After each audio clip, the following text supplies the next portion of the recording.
Hello guys, কি খবর? কেমন আছেন সবাই? ভালো আছেন তো?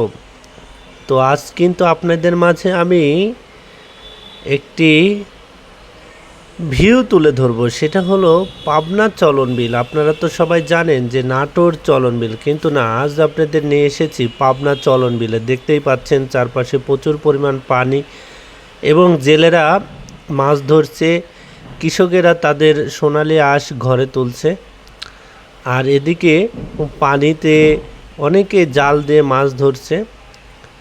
আর আমি চলে যাচ্ছি সোজা আপনাদের নিয়ে চলন বিলের মাঝখান দিয়ে সেই আমার গন্তব্যে। তো প্রিয় বন্ধুরা, প্রথমে আপনাদের চারপাশের ভিউটা দেখে নিচ্ছি। যে দেখুন, এই যে কি সুন্দর জায়গাগুলো। এখন যেহেতু পাটের সময়, আমাদের বাংলাদেশের সোনালি আঁশ আমরা বলে থাকি, তো এই জন্যই কিন্তু কৃষকেরা তাদের সেই সোনালি আঁশগুলো ঘরে তোলার চেষ্টা করছে।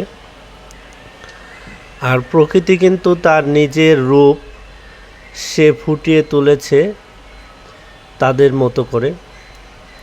তো আপনারা দেখতেই পাচ্ছেন যে এটা হলো পাবনা জেলার চাটমোহর থানার বোয়ালমারি গ্রামের খোলসাগাড়ি বিল বলতে পারেন। এই জায়গাটার নাম খোলসাগাড়ি। এর ব্যাখ্যা আমি দিতে পারবো না, কারণ আমার জানা নেই। আমার পূর্বপুরুষরাও জানে কিনা আমি সঠিক বলতে পারবো না। তো এই বিলটার একটা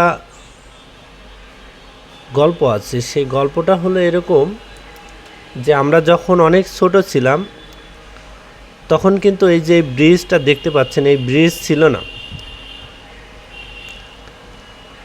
এই ব্রিজ ছিল না।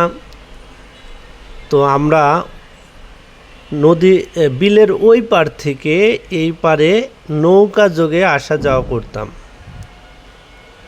এটা হয়তোবা আপনারা অনেকেই মানতে পারেন, আবার অনেকে নাও মানতে পারেন। তো আমার এখানে কিছু করার নেই। তো আমরা ছোটোবেলায় এভাবেই নৌকা দিয়ে এপার ওপার যেতাম।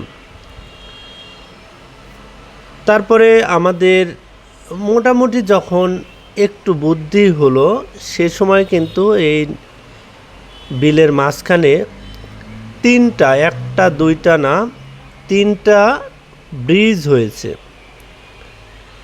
কেননা যে এই চলন বিলের পানি প্রচুর পরিমাণে এই জায়গা থেকে দেশের বিভিন্ন প্রান্তে ছড়িয়ে ছিটিয়ে যায়। সেজন্য ওই পানির যেন